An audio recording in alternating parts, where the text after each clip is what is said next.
Hello, Ida.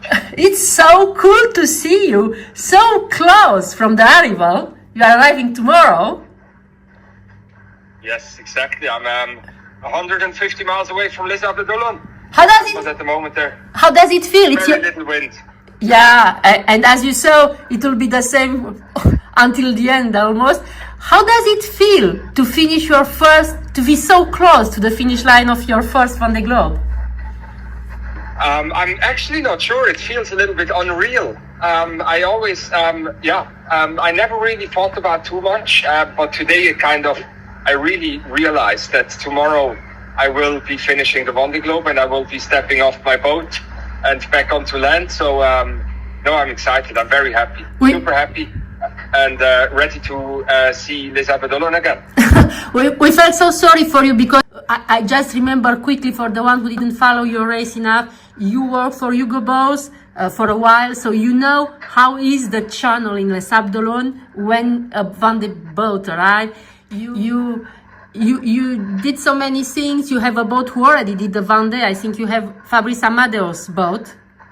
Romain Atanasio from the last Vendée Globe. Yeah, and we felt so sorry for you because you had so many technical issues all the time. And now I was thinking you have no winds and you lost your head of Jenneker, and you are okay with that. You are not too sick of doing your Vendée and having light winds. No, not at all. I think this is all part of the Vendée Globe.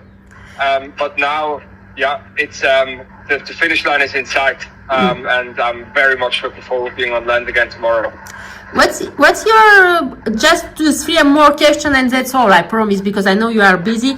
What's your the worst memory of this Vendée Globe so far?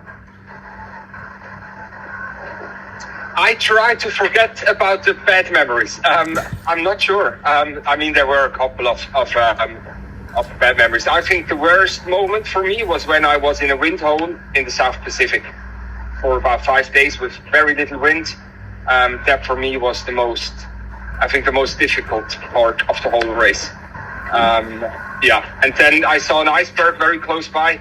That was very interesting and unique, but I don't want to be that close to an iceberg again in the future. So there were many memories, some of them bad, but most of them very positive.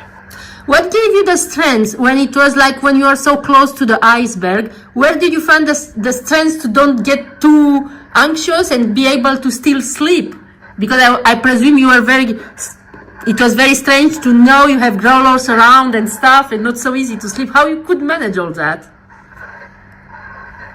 That's a good question. Well, I think sleep is a necessity. At some point you just have to sleep. There is no way around it. And then, if it was easy, many people would sail the Vendée Globe. The Vendée Globe is difficult for a reason, and I think it's these moments that are very typical for a Vendée Globe, where you have to find this little bit of extra motivation to keep going. And then, what's the best memory then? The best memory? Well, I think there are, one is leaving Les Abledolon in the channel on the start day. That was, very, very special, a very special day for me. Then during the race, I think it was passing Cape Horn. It was probably the most memorable experience. And then I hope that tomorrow I will create one more memory of finishing the Vendée Globe. And then with these 3 very positive memories, I'm a happy man. We are all waiting for you. We can't wait to see you tomorrow. I hope tomorrow in Les Abledolon. What is the first thing you will like to do when you arrive tomorrow? Well, I think the most important thing is to give my wife a hug and see my dog again and see my family. I think that's the most important thing. And then it's eating something fresh, some good food.